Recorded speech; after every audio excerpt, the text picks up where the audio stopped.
ఎన్నికల సమయంలో ఇచ్చిన హామీలను నెరవేర్చే దిశగా పార్లమెంటులో పోరాటం చేస్తున్నామని పెద్దపల్లి ఎంపీ గడ్డం వంశీకృష్ణ తెలిపారు.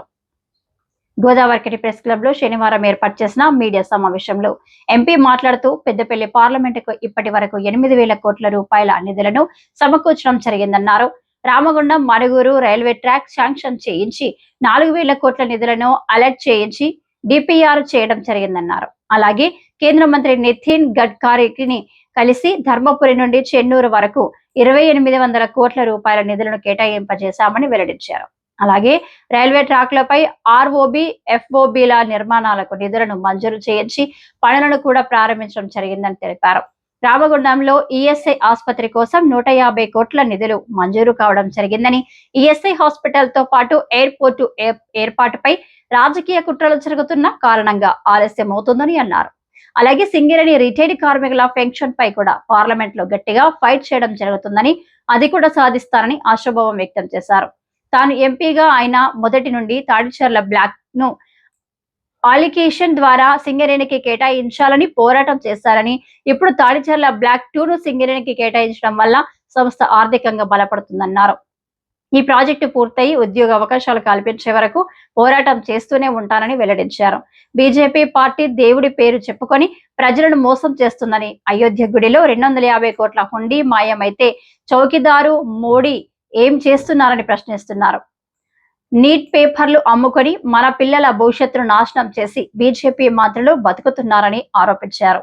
మొదటిగా మన పెద్దపల్లి ప్రజలు, ప్రాంతవాసులందరికీ నా హృదయపూర్వక శుభాకాంక్షలు, ధన్యవాదాలు. మీరు నా మీద ప్రేమ చూపించి నాకు ఆశీర్వాదం ఇచ్చి పార్లమెంట్ పంపించినారు. మీకు ఎలక్షన్ టైంలో ఏదైతే క్యాంపెయిన్ చేసేటప్పుడు ఏదైతే హామీలు ఇచ్చినామో, ఏదైతే గత 10 సంవత్సరాలు మన పెద్దపల్లి ప్రాంతానికి ఏదైతే నిర్లక్ష్యం జరిగిందో నిధులు తీసుకురానికి, ప్రత్యేకంగా సింగరేణి కార్మికులకు కానివ్వండి,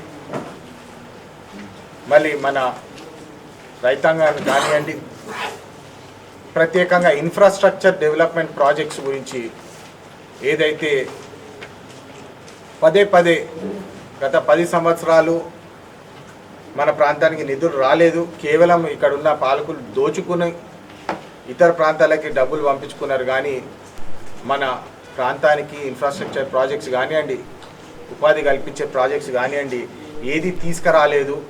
గత 2 సంవత్సరాలుగా పార్లమెంట్లో ప్రతి అంశము ఎప్పుడైనా అవకాశం దక్కితే మన పెద్దపల్లి పార్లమెంటు ప్రజల సమస్యలని గట్టిగా పార్లమెంట్ల మంత్రులను మరి అధికారులను ప్రశ్నించి ప్రోత్సహించి మాకు న్యాయం చేయాలని చెప్పి పోరాటం చేసినాము.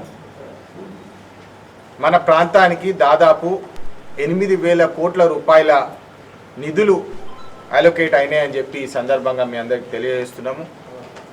మొదటిగా రైల్వే అభివృద్ధి పనులు మీ అందరు చూస్తున్నారు. మనుగూరు ట్రాక్ ఏదైతే సింగరేణి బెల్ట్లను కనెక్ట్ చేస్తుందో, రామగుండము మనుగూరు రైల్వే ట్రాక్కి దాదాపు 4,000 కోట్ల రూపాయలు ఆ ప్రాజెక్ట్కి శాంక్షన్ అవ్వడం జరిగింది. డిపిఆర్ కూడా క్లియర్ అవ్వడం జరిగింది. మళ్ళా పెద్ద ఎత్తున మీ అందరు చూసినారు. NH63 గత 2 సంవత్సరాలు పదే నితిన్ గడ్కరీ గారిని కలిసి మాకు మంచిర్యాల ప్రాంతానికి రోడ్ అవసరము, జోడువాగుల రోడ్డు ఫారెస్ట్ ఏరియాలో ఇబ్బంది పడుతున్నాము అని చెప్పి వారికి రిప్రజెంటేషన్ చేసినాము. ఆ రోడ్డు కూడా ఇప్పుడు ధర్మపురికి వెళ్ళి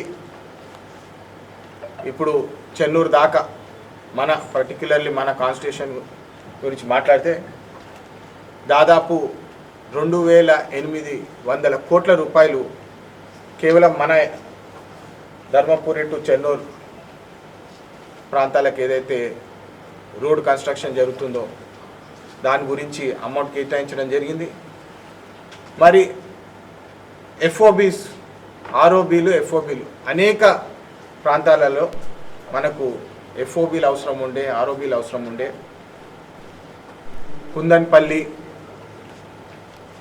కున్నారం, ఓదేలా ఇవన్నీ రిప్రజెంటేషన్లు చేసి ఒక్కొక్క ఎఫ్ఓబికి ఆర్ఓబికి 80 కోట్లు, 100 కోట్లు, కన్నాల దాదాపు మొత్తం కలిపి ఒక 500 కోట్ల రూపాయలు ఆర్ఓబి ఎఫ్ఓబిలు కేటాయించడం జరిగింది. సో ఇట్లా మేము పదే ఇన్ఫ్రాస్ట్రక్చర్ డెవలప్మెంట్ ప్రాజెక్ట్స్ మీద కృషి పెట్టి మన రామగుండంగా ప్రత్యేకంగా డిలే అయిన ప్రాజెక్టు ఈఎస్ఐ హాస్పిటల్, దానికోసం కూడా 150 crores 150 కోట్ల రూపాయలు శాంక్షన్ అవ్వడం జరిగింది.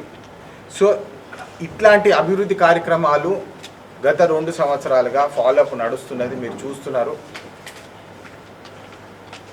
ఈ ఎఫ్ఓబి ఆర్ఓబి రైల్వే ట్రాక్లు ప్రత్యేకంగా అమృత్ స్కీమ్ కింద మన Peddapalli railway station, Ramagundam railway station, Mancherial railway station జోరుగా నడుస్తున్నది, మీరు చూస్తున్నారు. అలొకేషన్ సింగరేణి కార్మికుల కోసము రిటైర్డ్ పెన్షన్ స్కీమ్ గురించి మీరు చూస్తున్నారు. దాని మీద కూడా పదే మేము రిక్వెస్ట్ పెట్టినాము. ఈసారి కూడా మేము దాని మీద పోరాటం చేస్తాము. మరి గత 2 సంవత్సరాలుగా మేము చేసే పోరాటం కోసం మీరు చూసినారు. టన్నుకి 20 రూపాయలు చెప్పున కాంట్రిబ్యూషన్ చేయాలా మీరు సిఎంపిఎఫ్కి అని చెప్పి ఆదేశాలు కూడా రావడం జరిగింది. అది దాదాపు 150 కోట్ల రూపాయలు కేవలము పెన్షన్ ఫండ్కి సింగరేణి సంస్థ అలొకేషన్ చేయాలని చెప్పి వారికి ఆదేశాలు కూడా ఇవ్వడం జరిగింది. మరి ఇప్పుడు తాడిచర్ల బ్లాక్ 2 గురించి గత 2 సంవత్సరాల నుంచి నిజంగా చెప్పాలంటే నేను ఫస్ట్ టైం పార్లమెంట్ ఎంటర్ అయినప్పుడు మరి ఫస్ట్ క్వశ్చన్ అప్పుడు కిషన్ రెడ్డి గారు క్వశ్చన్ అవర్లో ఉన్నప్పుడు ఫస్ట్ పాయింట్ రేజ్ చేసింది ఇదే. మీ అందరికి తెలుసు, ప్రైవేటైజేషన్ అవుతుందని చెప్పి అందరూ ఏదైతే భయంలో ఉండేనో పార్లమెంట్లో ఫస్ట్ క్వశ్చన్ కిషన్ రెడ్డి గారిని అడిగింది, డైరెక్ట్ అలొకేషన్ చేయాలి సార్ మీరు ఈ ప్రాంతానికి, సింగరేణి కార్మికులు న్యాయం చేయాలంటే మీరు సింగరేణి మైన్స్ ఏదైతే ఉన్నదో డైరెక్ట్ వాళ్ళకి అలొకేట్ చేయాలి, ఆప్షన్లో పోవద్దని చెప్పి వారిని క్వశ్చన్ చేయడం జరిగింది. మీరు అందరు కూడా కవర్ చేసినారు. తాడిచెర్ల బ్లాక్ 2 బ్రహ్మాండమైన ప్రాజెక్ట్ అవ్వబోతుంది. దాని నుంచి దాదాపు 50,000 కోట్ల రూపాయలు రెవెన్యూ స్ట్రీమ్స్ వస్తాయి ఆ ప్రాజెక్ట్ నుంచి. 1000 మందికి లోకల్స్కి ఉద్యోగాలు కూడా ఆ ప్రాజెక్ట్ నుంచి వస్తుంది. దాదాపు 6 మిలియన్ టన్నులు అవుట్పుట్ సింగరేణి సంస్థకు పర్ ఇయర్ అక్కడికి వెళ్ళి వస్తుంది. ఆ ప్రాజెక్టు దాదాపు 40-50 సంవత్సరాల వరకు రిజర్వ్స్ ఉన్నాయి. ఒక 100 మిలియన్ టన్నుల పైన రిజర్వ్స్ ఉన్నాయి దాని మీద. సో ఈ ప్రాజెక్టుకి మన ప్రాంత నుంచి 100% ఉపాధి కల్పించే కృషి మళ్ళీ దీన్ని ఫాలోఅప్ చేసి మీరు చూస్తున్నారు. లెటర్ సంతకం పెట్టుడు ఒకటి, మళ్ళీ ఆన్ గ్రౌండ్ పని అయ్యేది ఇంకోటి. మేము ఖచ్చితంగా దీని మీద మేము దృష్టి పెట్టి ప్రాజెక్ట్ వచ్చే వరకు, ఉపాధి కలిగించే వరకు మేము కృషి చేస్తామని చెప్పి ఈ సందర్భంగా మళ్ళీ తెలియజేస్తున్నాము. గత 10 సంవత్సరాలు నేను ఈ ప్రశ్న బీఆర్ఎస్ బీజేపీ ఇద్దరికి ఈ ప్రశ్న సూటిగా అడగదలుచుకుంటున్నాను. ఎందుకంటే కేటీఆర్ గారు ఆరోపణలు చేస్తున్నారు, సింగరేణి కోసం మేమే ఉన్నాము, చేసేది పీకేది మేమే అని చెప్పి చాలా అహంకారంతో మాట్లాడుతున్నారు. మరి గత 10 సంవత్సరాలు మీరు ఏం చేసింది సార్ సింగరేణి కోసం అని చెప్పి ఈ సందర్భంగా వారిని సూటిగా సవాల్ విసురుతున్నారు. అరబిందోకి వీళ్ళకి వాళ్ళకి మీరు సింగరేణికి దక్కాల్సిన హక్కు ప్రకారము దక్కాల్సిన మైన్స్ని మీరు ప్రైవేట్ కంపెనీస్కి మీ దోస్తులకు మీరు ఇయ్యలేదా అని చెప్పి ఈ సందర్భంగా వారికి అడగక తప్పదు. 10 ఎంపీలు పైగా పెట్టుకొని గత 10 సంవత్సరాలు సింగరేణి గురించి కానివ్వండి, సింగరేణి కార్మికుడు గురించి కానివ్వండి, ఏ ఒక్కరైనా పార్లమెంట్లో మీ బీఆర్ఎస్ పార్టీ ఎంపీ కానీ బీజేపీ పార్టీ ఎంపీ కానీ మాట్లాడిండా అని చెప్పి ఈ సందర్భంగా అడగదలుచుకుంటున్నాను. ఈ మీడియా సమావేశంలో కాంగ్రెస్ పార్టీ నాయకులు గుమ్మడి కుమారస్వామి, పి మల్లికార్జున్, రాచకొండ కోటేశ్వర్లు, దుబాసి మల్లేష్, తొగరి తిరుపతి, పాకాల గోవర్ధన్ రెడ్డి, కామ విజయ్ తదితరులు పాల్గొన్నారు.